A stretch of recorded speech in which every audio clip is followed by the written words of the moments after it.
Hello students, তোমরা সবাই কেমন আছো? আশা করি ভালো আছো। Welcome to note study. তোমাদের সবাইকে স্বাগত জানাচ্ছি। আমি মৌমিতা ম্যাম।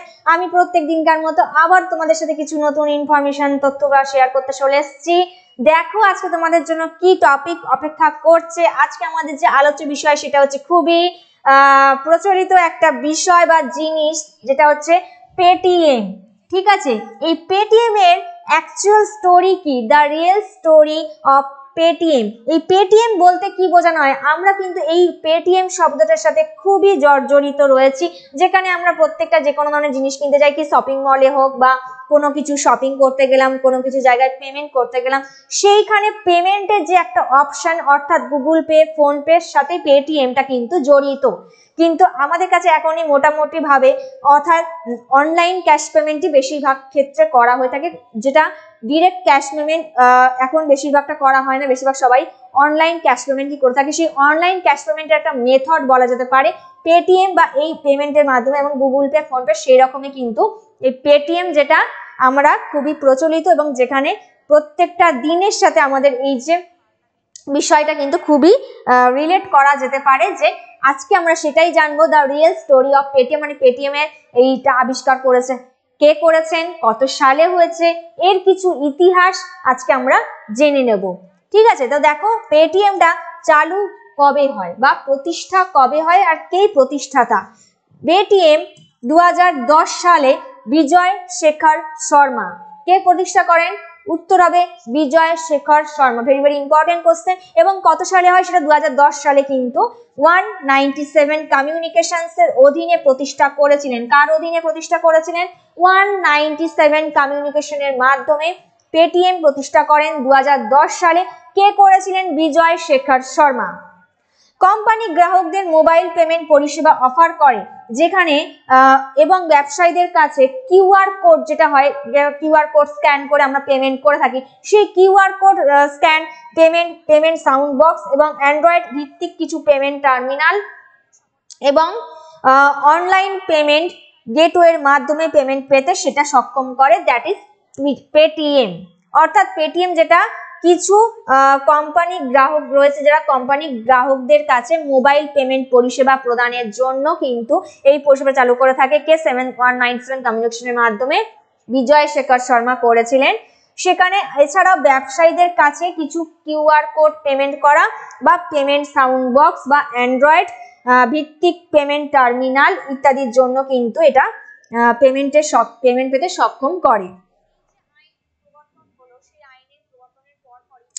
আচ্ছা, পেটিএমটা কি? যেটা মোবাইলের মাধ্যমে অর্থ প্রদান। আমরা মোবাইলের মাধ্যমে কিউআর কোড স্ক্যান করে যেটা পেমেন্ট করি বিভিন্ন দোকানে, স্টোরে, শপিং মলে বা বিভিন্ন যে কোনো প্রতিষ্ঠানে, যে কোনো জায়গায়, সেক্ষেত্রে মোবাইলের মাধ্যমে অর্থ প্রদানের সংক্ষিপ্ত যে রূপ, সেইটাই হলো পেটিএম, বা একটি ভারতীয় বহুজাতিক আর্থিক প্রযুক্তি কোম্পানি, যেটি ভারতের কোথায় অবস্থিত? নয়ডায়।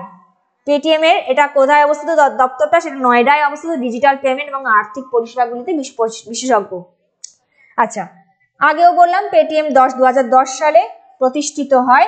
কোম্পানি গ্রাহকদের মোবাইল পেমেন্ট সেবা প্রদান করে এবং সেখানে ব্যবসায়ীদের জন্য কিউআর কোড পেমেন্ট এবং পেমেন্ট সাউন্ড বক্স বা অ্যান্ড্রয়েড এই যে ভিত্তিক পেমেন্ট পেতে সুবিধা হয় বা পেমেন্ট পেতে সক্ষম বা পেমেন্ট পেতে সাহায্য করে কে?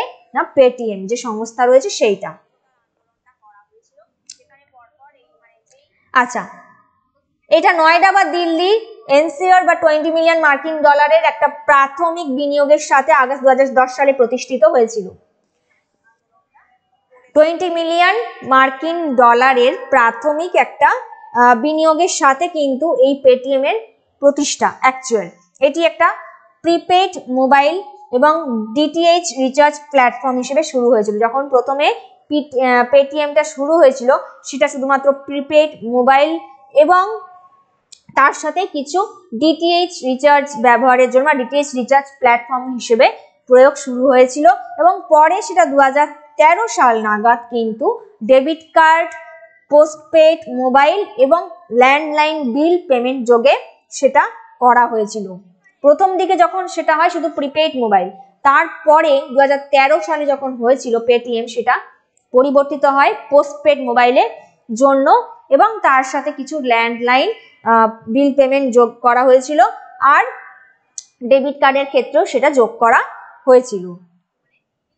পরবর্তী মার্চ 2015 সালে পেটিএম চীনা ই কমার্স কোম্পানি আলিবাবা গ্রুপের কাছ থেকে, কত 2015 সালে পেটিএম চীনা ই কমার্স কোম্পানি রয়েছে সেই আলিবাবা গ্রুপের কাছ থেকে তার বিশাল অংশীদারিত্ব পেয়েছিল, যখন অ্যান্টি ফাইন্যান্সিয়াল সার্ভিসেস গ্রুপ এবং একটি আলিবাবা গ্রুপের সহযোগী, মানে 2010-এ দেখলাম প্রতিষ্ঠা হয়েছে, 13-তে 10-এ যেটা ছিল প্রিপেড বিলের মতো সেটা থেকে যোগ হয়েছিল ওর সাথে পোস্টপেড বিল, ল্যান্ডলাইন বিল, ডেবিট কার্ড।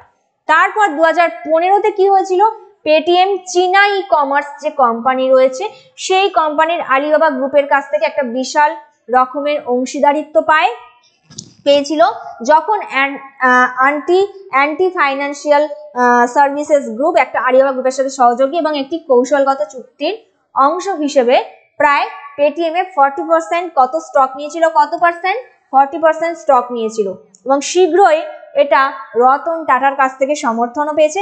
এবং টাটা সন্সের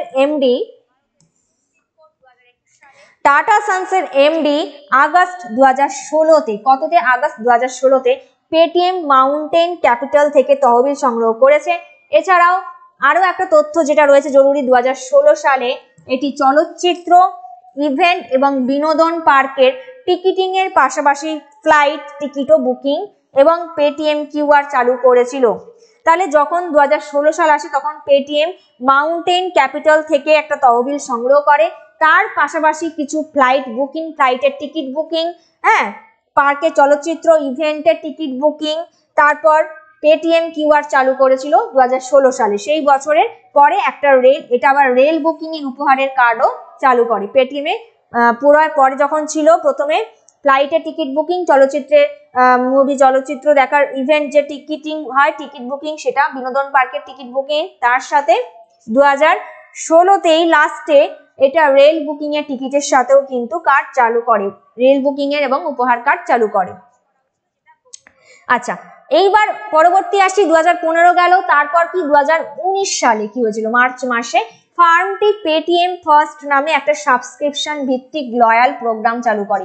কি, পেটিএম ফার্স্ট নামে একটা সাবস্ক্রিপশন ভিত্তিক লয়াল চালু করে, সেটা প্রোগ্রামটা চালু হয় কত সালে, 2019 সালে, ঠিক আছে। এবং মে 2019 সালে এটি পেটিএম ফার্স্ট ক্রেডিট কার্ড চালু করতে সিটি ব্যাংকের সাথে অংশীদারিত্ব করে। কার সাথে, সিটি ব্যাংকের সাথে অংশীদারিত্ব করে ক্রেডিট কার্ডের জন্য সে কিন্তু ফার্স্ট টাইম ক্রেডিট কার্ডের জন্য অংশীদারিত্ব করে। তখন তারিখটা কত ছিল, 2019-এরই 25শে নভেম্বর সিটি ব্যাংকের সাথে অংশীদারিত্ব করে ক্রেডিট কার্ড চালু করে, ঠিক আছে। পেটিএম $1 বিলিয়ন, প্রায় $1 বিলিয়ন সংগ্রহ করে মার্কিন সম্পদ ব্যবস্থাপক টি রো প্রাইসের নেতৃত্বে, কার নেতৃত্বে, টি রো প্রাইসের নেতৃত্বে তহবিল রাউন্ড বিদ্যমান বিনিয়োগকারীদের অ্যান্টি ফিনান্সিয়াল এবং সফট ব্যাংক ডিসিশন ফান্ড সহ জুলাই 2020-তে টাটা স্টারবাকস পেটিএম এর সাথে অংশীদারিত্ব করেছে। তারপর কোভিড-19 মহামারী চলাকালীন অনলাইনে খাবার অর্ডার করারও অনুমতি দেয়, যেখানে পেটিএম এর মাধ্যমে প্রথমে কি ছিল না, ফার্স্ট একটা আমরা দেখতে পাচ্ছি সাবস্ক্রিপশন ভিত্তিক লয়াল প্রোগ্রাম চালু করে, সেটা 2019-এ। পরবর্তীকালে ক্রেডিট কার্ড চালু করছে সিটি ব্যাংকের সাথে অংশীদারিত্ব করে। তারপরে সেটা 2019-এর 25শে নভেম্বর একটা মার্কিন ডলার বিলিয়ন সংগ্রহ করেছে।